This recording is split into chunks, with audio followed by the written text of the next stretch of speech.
yang kita kerjakan serta kita hadiahkan pahalanya kepada mayit muslim akan memberi manfaat untuknya. Ini bukan hanya satu ulama-ulama saja yang mengatakan sampai.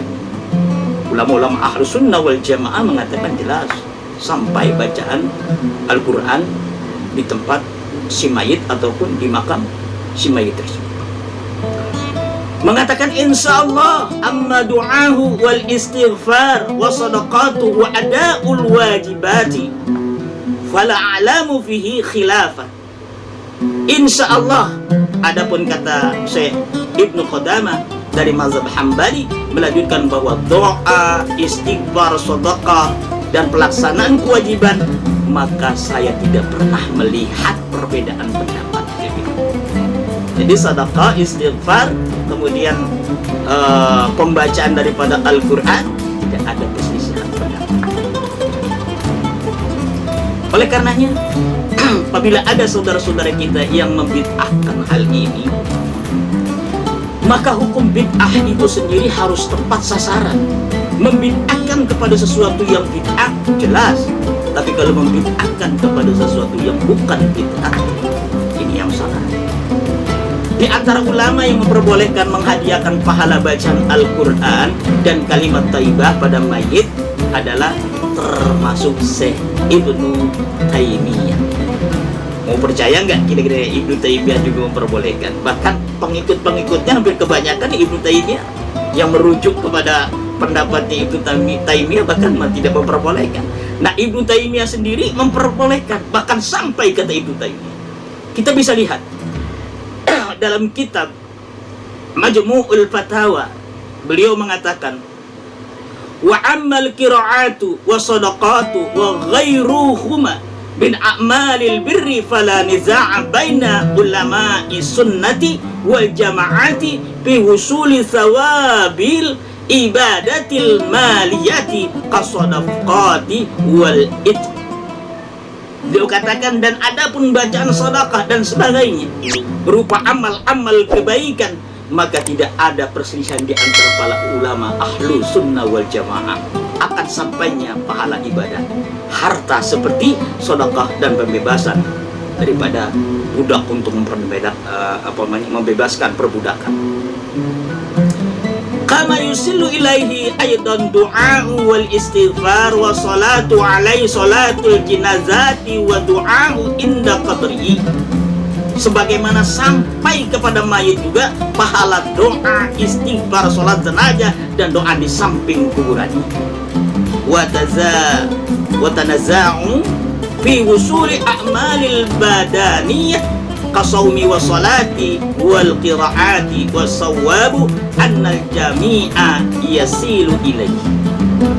Adapun para ulama berbeda pendapat itu hanya kepada persoalan sampainya pahala jasmani seperti puasa, sholat dan bacaan itu. Menurut pendapat yang benar bahwa semuanya amal itu akan sampai kepada mayit. Ini menurut Ahmad bin Abdul Halim bin Taimiyah dalam kitab Majmu'ul Fatawa juz 24 halaman 366. Silakan Anda lihat sendiri ya. Orang-orang yang mengatakan dari pengikut Ibnu Taimiyah mengatakan wah ini bid'ah, tidak sampai. Bahkan imamnya sendiri termasuk Ibnu Taimiyah, kitab-kitabnya rujukan pendapatnya pun memperbolehkan, menyampaikan bahwa itu akan sampai. Lalu yang kedua, bagaimana sebagian ulama mazhab Maliki yang lainnya menyatakan pahala bacaan Al-Quran dan kalimat thayyibah tidak sampai kepada mayit. Karenanya hal itu tidak diperbolehkan. Beliau katakan, Syekh Ad-Dasuki dari mazhab Maliki menulis, memang terus terang aja beliau menulis.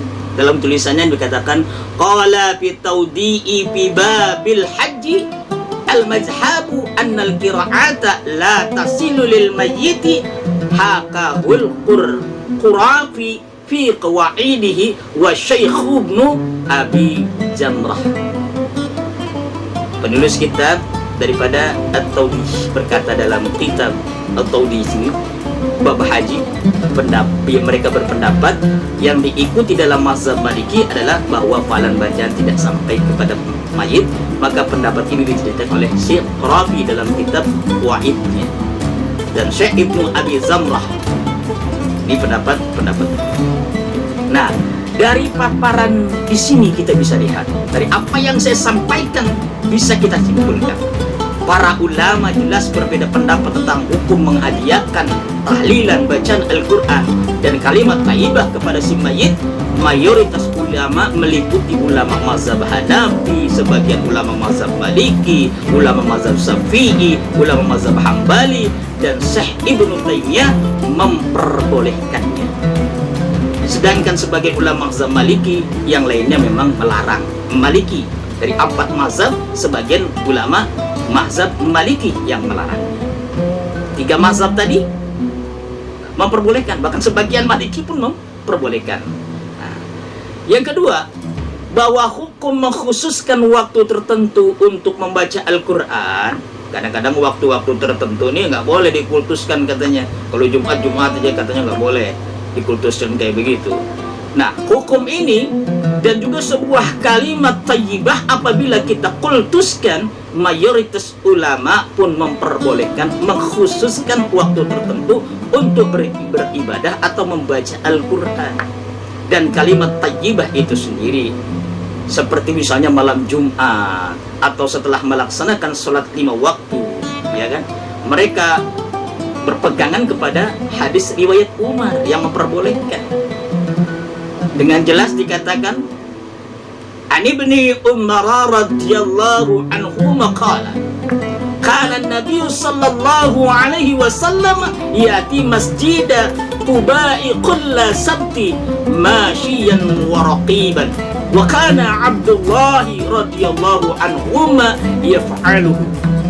Dari Ibnu Umar radhiyallahu anhuma ia berkata, Nabi sallallahu alaihi wasallam selalu mendatangi Masjid Quba setiap hari Sabtu dengan berjalan kaki dan berkendara.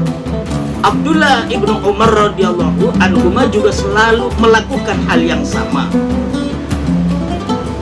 Nah, maka dalam mengomentari daripada Abdullah ibnu Umar ini, sering sekali beliau melakukan setiap hari Sabtu datang ke Masjid Quba di Meruti. Dalam mengomentari hadis ini, bahwa Al-Hafiz Ibnu Hajar Asqalani berkata, hadis ini menunjukkan kebolehan mengkhususkan sebagian dari hari-hari atau sebagian waktu untuk melaksanakan amal soleh. Kita datang ke masjid, ke rumah orang tiap hari Sabtu, tiap hari Jumat untuk baca Yasin bareng-bareng, boleh. Kata Ibnu Hajar Asqalani berpatokan kepada hadis Ibnu Umar tersebut. Terhati. Kita bisa lihat dalam Ahmad bin Ali bin Hajar Asqalani dalam kitab Fathul Bari juz 4 halaman 197 bisa kita lihat, ya. Artinya mengkhususkan hari tertentu seperti 7 hari berturut-turut dari kematian seseorang, ini pun berboleh. Ini pun boleh hukumnya. Hari-hari ke-40, 100, 1000, malam Jumat atau malam-malam lainnya untuk membaca Al-Quran dan kalimat thayyibah, maka hukumnya diperbolehkan. Maka dengan demikian dapat kita simpulkan bahwasanya tahlilan diperbolehkan di dalam Islam, sebab mayoritas ulama menegaskan kebolehan menghadiahkan pahala bacaan Al-Quran dan kalimat thayyibah kepada si mayit. Sebagaimana mereka menyatakan bahwa kebolehan mengkhususkan waktu tertentu untuk membaca Al-Quran dan kalimat thayyibah. Para ulama juga sepakat akan kebolehan bersedekah untuk mayit. Inilah para hadirin, sahabat Dumai di mana saja Anda berada, perlu sekali bahwasanya sesuatu hukum yang kita laksanakan berupa tahlilan ini merupakan bukan konsep ibadah, tetapi merupakan tradisi, adat istiadat atau hukum. Nah, kalau adat istiadat tidak menyelisihi daripada ibadah, maka hukumnya boleh. Kecuali tradisi atau adat istiadat menyelisihi daripada hukum ibadah. Sedangkan bid'ah itu berkaitan dengan hal-hal ibadah. Misalnya di zaman Nabi sholat 2 rakaat subuh, Nabi nggak kerjain sholat 3 rakaat, sekarang dikerjakan sholat subuh 3 rakaat, itu bid'ah. Bid'ah berkaitan dengan ibadah. yang namanya uruf, yang namanya adat istiadat masuk kepada sebuah hukum muamalah. Oleh karenanya para hadirin jamaah sekalian yang sama-sama dirahmati oleh Allah Subhanahu wa ta'ala, maka penting sekali jangan terburu-buru kita membid'ahkan sesuatu. Jangan terburu-buru kita menyesatkan sesuatu. Saudara-saudaraku yang selalu menyesatkan, yang selalu berkata sesat, yang selalu berkata bid'ah, maka hendaklah dikaji. Sudahkah kita benar melakukan sesuatu yang kita lakukan bertentangan dengan Al-Quran dan hadis?